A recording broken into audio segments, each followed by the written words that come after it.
Welcome James Schamus to lead the Q&A. Thank you, James.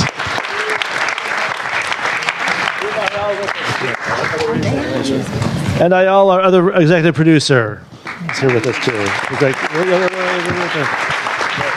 You want to be in the middle? Jim? I'm not going to be in the middle. No. Oh wait, who needs another mic? Maybe more important, also the distributor is here. Great. Well, first of all, thank you all for coming tonight. Thank you for staying. It means a lot to us that you're staying to have this discussion. And it's just a thrill to be able to present a film that was years in the making. It started with the friendship between Udi and Tamer that has gone on for a long time and sustained itself through thick and thin, through a world premiere at the Berlin Film Festival where it won the Audience Award, here at Tribeca where it won Best International Film. It keeps winning awards everywhere. But really, the biggest award is just the fact that it exists and that you guys exist and that you guys have come and joined to share it with us.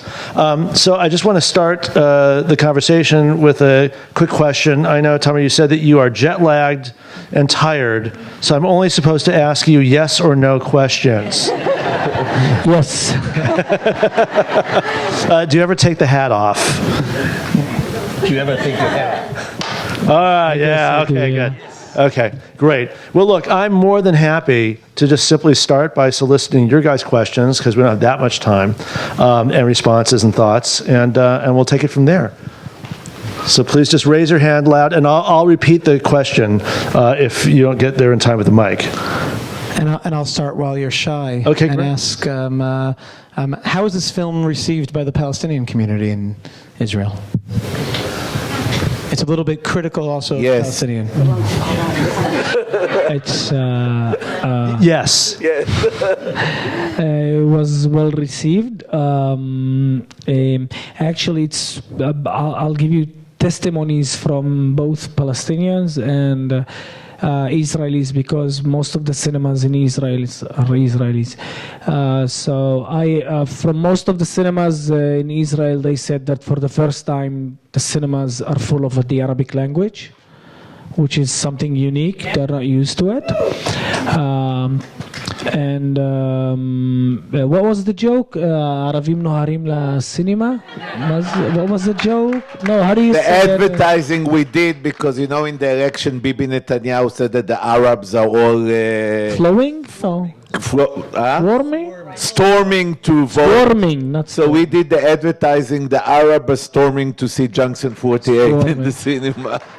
That was, and a specific comments or messages that we got on our Facebook.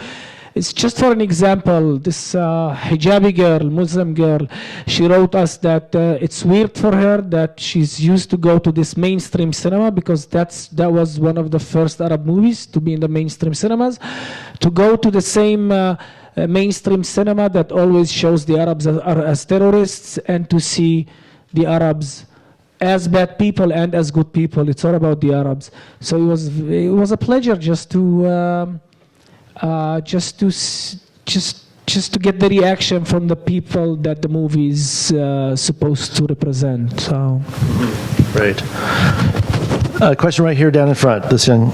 Yep. If you were raising your hand, then you're chosen.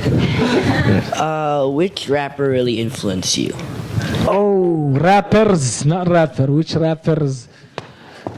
Guys, you can take 15. Well, I'm in New York, so I'm gonna start with Biggie, of course. Biggie, Jay-Z, Nas, Kendrick Lamar nowadays, Tupac. Of course, Tupac is the top. J. Cole now is dropping a new album, so of course J. Cole, Wally. I can really go on and on. Wally, I can go on and on. Mobb Deep back in the days, they haven't done anything new, but scared to look, scared to shook. There's no such thing as a halfway crook. We can take it. Mobb Deep back in the days, but yeah, of course. Mostly I was, at the beginning, I was influenced from the West, this whole attitude of the gangster style, but then I was influenced from the East with the whole wordplay, and then I stopped listening to American hip-hop because it's bigger than the US, and I started listening to Algerian, to French, then only for the last 4 years I've been listening only to me. So it's, yes, up there. Hi. I have actually a production question. I was wondering, when you're producing a film like this, how much do you have to work with Israeli authorities to get permission to do things like stage a demolition or some of the other scenes that you did, and how difficult is it? We don't need to get any permission. We did get money from the Israeli Foundation as well. And the Minister of Culture in Israel was against us from the beginning, and it's just getting worse over the time. But there's still system that the money is there. The interesting part that when we built the house in order to create the demolition, we really got the demolition order from the police. And my producer said, maybe we'll wait for them to destroy it and we'll save money. The interesting part was that for me, I insist that also half of the crew will be Palestinian, not only the people on the front. It was very important for me. And it was very interesting. At the beginning, the union didn't agree, not because they're racist, not at all, but because they're not a member in the union. It's important for me to say, and I spoke with the union that it's very important politically, and they agree. And so we had really a mixed crew, totally mixed crew, not on the rule of the union, and it was very nice of the union to waive it. And after 1 week, the union came to me and tell me, because I choose all the Palestinians because they're all my friends, all the people I brought, and the union don't know them. And the union came and said, I want them all in the union. And I told them, but they have to do also low-budget films of Palestinian, and they cannot follow the union rules, and said, we'll do exception, we'll do everything. So there was something very beautiful in this little production that was a real joy and energy to create this film. And it was really 50% Israeli Jews and 50% Palestinian citizen of Israel in the crew. So I think that was more important what the authority did or not. Yeah, those are the great things. Spike Lee did the same thing here in New York with the Teamsters, the drivers back in the day, insisted on African-American drivers. I tried that with the first film I produced with Ang Lee here in New York. We met with the head of the Teamsters at the time, and I cracked a joke. He gave us a great deal, and I cracked a joke. I said, oh, do you have a Chinese Teamster? And he looked at me like this. He said, you're getting Tommy Levy. And I said, well, at least he's Jewish. And he goes, Leavey. So we haven't had as good luck here. How much of the story is true? Yes or no? yes. It's inspired of. It's not. The house demolition, the specific house is not a true story, but you have 300 houses demolished by the Israeli municipality. Demolished houses of Palestinians living inside of Israel means we are Israeli citizens by papers, but still we have, in this specific city, 300 houses demolished. The mother on the wheelchair, my mom, she's not on a wheelchair. She's healthy and she doesn't deal with exorcism, but it's inspired by a certain spiritual movement that it's happening in a few places. The rap thing is of course real. And what else, Udi? Do you remember? I think it's The important. Jews are real because there's an occupation No, happening but there. it is important. Sometimes you need but sometimes you do need fiction in order to tell more truth than the truth. First the real band. You have also Suhel Nafar here, the brother of Tamer, the real true band of Dam. Yeah. Where is Suhel? Yeah. So this is the reality. But one of the reasons sometimes you cannot tell the real truth because there is neighbors, there are stories that you do, and by changing names, changing stuff, you can really tell the truth by calling it a fiction. And also when the story of the Museum of Tolerance, that I really invented it in the middle, the whole story, because I just got got a great location from the producer, and I fell so much in love with the location. I told everyone, go for 3 days home, I have a new idea, and we came with it. And Tamer said, Udi, how much this is true? I said, okay, it's not true in red, but the Museum of Tolerance in Jerusalem, they build on the oldest Muslim cemetery. The house of Shimon Peres for Peace is building in Ajame, a real Palestinian town. The Museum of Dada, you know, this most progressive thing, the art, it's building, it's called En Hod, very arty leftist Jews. It's En Hod, it's a whole Palestinian village that the real citizens live 3 kilometers off in an unrecognized city. So you see, and the Tel Aviv University sitting on a Palestinian village that has been promised that they will come back because they didn't do any war in 48. So it's very important, I think, that progressive, liberal museum that speak about peace and progress and all that, all of them sitting on ruins of Palestinians' places. So when we did this, it's inspired by 20 other places, you know, that really are like that. Oh, right here. What's been the reaction of the Israeli moviegoers in general? That's my first question. And a quick second question. I noticed that Manar does not wear the hijab in this movie. Is that also typical of the Muslim population? Some do and some don't? Let's start with the last question. Should I have? Okay. Yeah. I'm an example.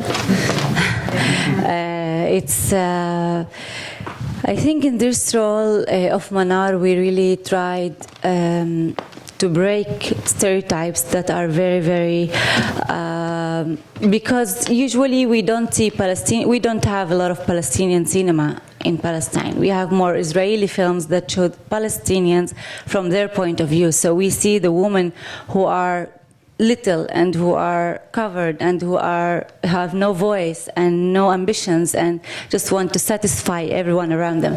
And I think in this film we showed the other part of the Israeli woman, Palestinian woman, from our point of view. And yes, that's not something that's outstanding. We have a lot of Palestinian women who are not wearing hijab, Muslim and Christian together. And I think Manar's role here is very important because she's not only not wearing the hijab and she's having her own dreams and just like any other girl in her age, she's also looking at everything from outside. She has this vision for everything from the outside, and she knows she can impact Karim sometimes, whether to do or not to do stuff. She can impact Karim. She goes against things that she criticizes in her own society, but she also respects her own traditions in the society. And I think that's the new generation.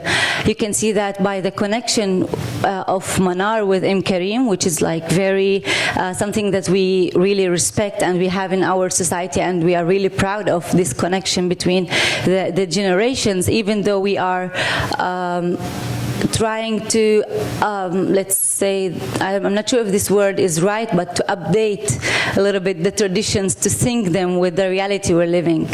So hijab, it's something that exists, but there's also another, and also I just want to say that even though we see women with the hijab, that doesn't mean that that's something that's, the hijab can be only outside, but inside the new generation, I think, have something else to offer. I want to add on the women issue. Samar was really first working with me as my assistant director because she has perfect English, Arabic, and Hebrew. And I brought her because she asked me to help her in a script she wrote, and I thought that the best for her to become director is to work on a full project. So we were all the time digging into information. I even didn't think about her as an actress, really.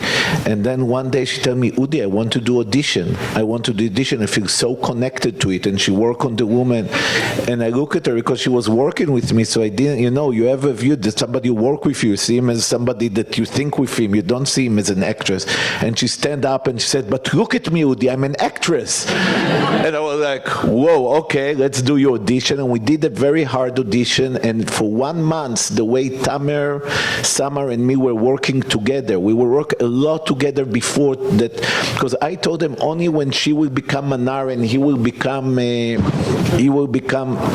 Karim, we can go, and then I don't have to direct them.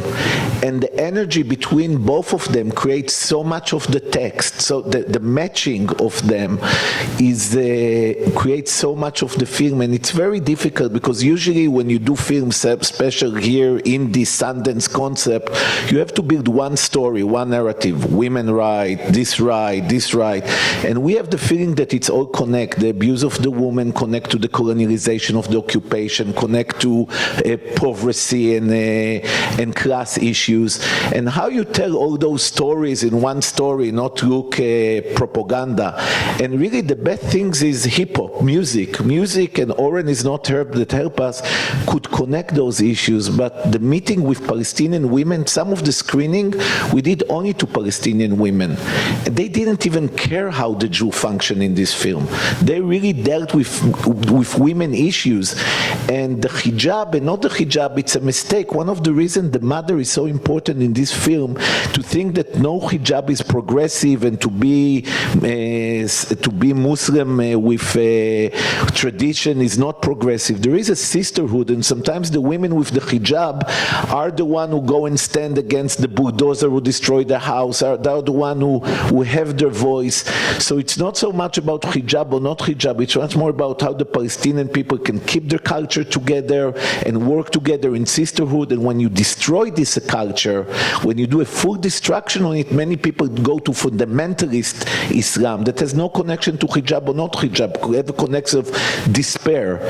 And it was very important because I saw many times in reality strong women that have tradition, that help other women to keep the right in the community and fighting for it. And when there are the march against killing of women and violence against women in the community, there are women with hijab and without hijab, and everyone marching together for this goal.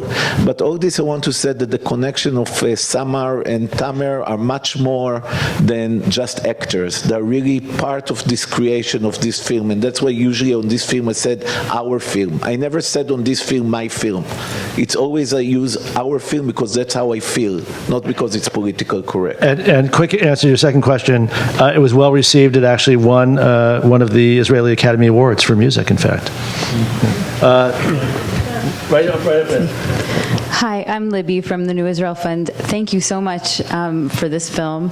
And Udi, you mentioned before that the Ministry of Culture was against the film from the beginning, and I wanted to ask a little bit about that, because I know that the ministry tried to cancel Tamer, cancel you from the Haifa Festival, but then thousands more people came to hear you, and we're going to come to hear you on Monday to stand up for that too. She's trying to stop there as well? No. Well, I hope, because it would be great if we had 1,000 people outside trying to get in. But I feel bad for them to fly all over. It's just not good. But I wanted to ask you about that dynamic where, like, on the one hand, it seems like the official spaces are closing and getting harder, and especially for a message that's considered to be quite radical. And then on the other hand, more and more audience want to hear you, want to see it. I want to know. What happened? Well, this thing was an episode, actually. The Haifa thing it started since February. Mataya Berlinale, February. It started in February. It's funny because now everybody's talking about the stinking deal of the submarines, and Udi spoke about it on the Berlinale back in February, and he said that Germany shouldn't give the submarines to Israel because it's maintaining the occupation, and they should sponsor art and not. I quote you better than what you said, I think. Always. Yeah. That's why he's not correcting me. He's like, I should have said that. and that's why, so it started the day after all the Israeli liberal media already attacked Udi. and that was the first attack from the minister, I think, against the movie, right? Against Udi personally and against the movie. And then at the Ophir Israeli Oscars, she decided to leave during my show. No, not the speech. She decided to just stand up and leave. It's very important what Tamer did on the Academy Award. I think it's very important to understand the context that you ask. We directed in the Academy Award, they asked for Tamer to perform. We said we're ready to perform only if it will be Mahmoud Darwish. Mahmoud Darwish is an amazing, the most important person. That she tried to censor 2 weeks and she before. tried to censor before. And we directed it as a homage to the 68 black protest in Mexico when the two black athletes stay like that. And also there was a white guy from Australia that stayed with them, and for me was also a symbol of that solidarity, that you can be in solidarity. And Tamer invited a Mizrahi Jew, a Jew that is from Arab countries, and they stand together like that. And in the same time, when they stand like that and they read Mahmoud Darwish, the Minister of Culture step out in protest, take that the entire world saw it, like it was live TV all over Israel. And also the two actresses from Sandstorm came and stand, and Sandstorm all the time try not to deal with the Palestinian issue, but the two actresses of Sandstorm, they are amazing actresses, did a great job there, and they suddenly stand with Tamer in solidarity in the audience. And Samar stand like that, and suddenly you saw that you cannot split the Palestinian citizen of Israel. They all stand as one group in solidarity.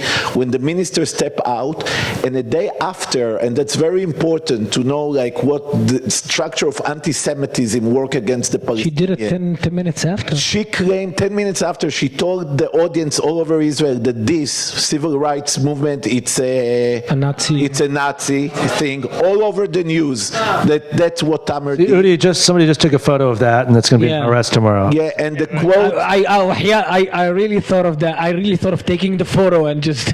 No, and they quote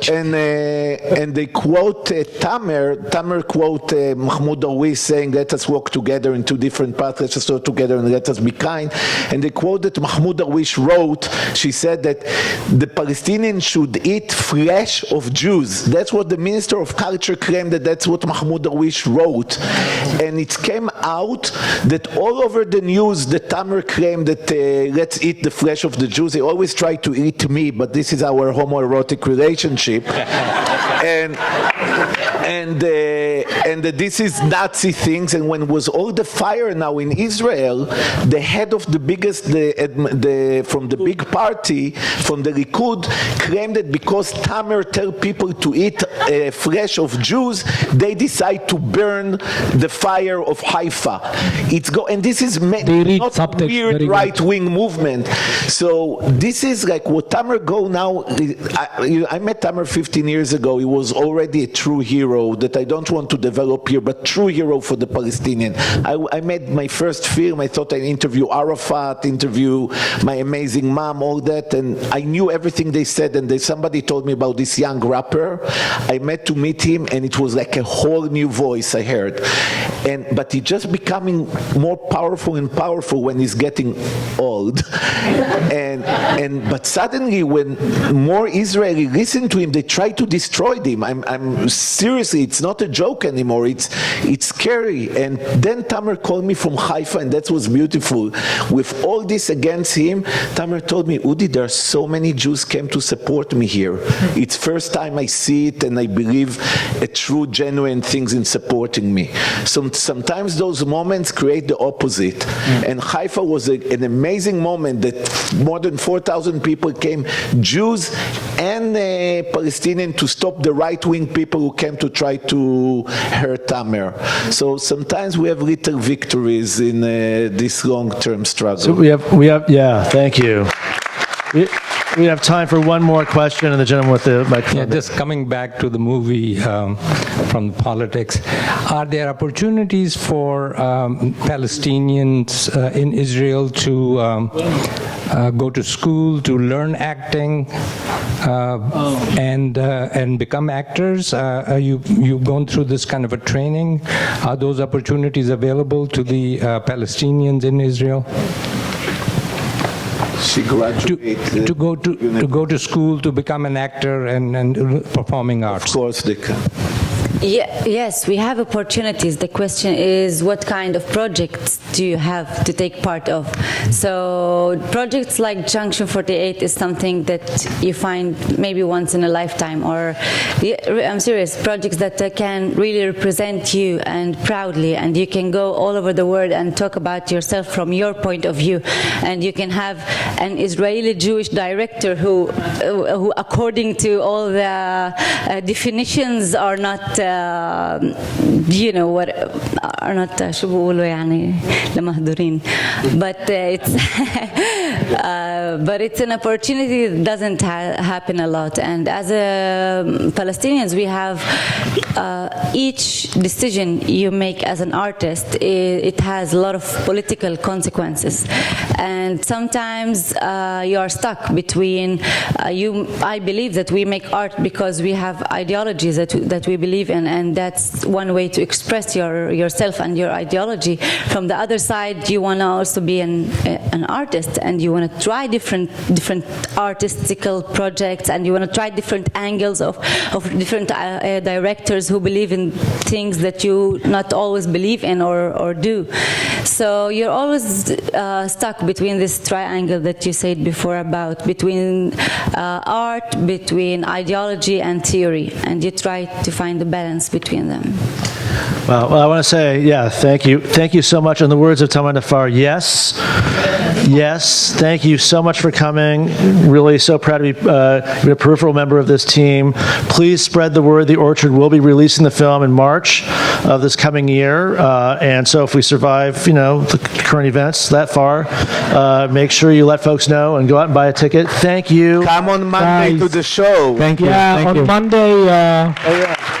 Folks, I saw you all nodding your heads a little bit to the beat of the music, which means that you want to go to this concert on Monday night at Le Poisson Rouge. Get your photo. You can stand up. everybody get ready for a selfie. Good, smile. James, I can't see Smile. you, James. So join Udi, us Samar, I on, can't see you. on Monday night for the concert. Udi. And tomorrow, 1 p.m., we have Holy Zoo, the story of the biblical zoo in Jerusalem that has Palestinian and Jewish Israelis working together. 3 p.m. Forever Pure, a story of the two first Muslim players on Beitalia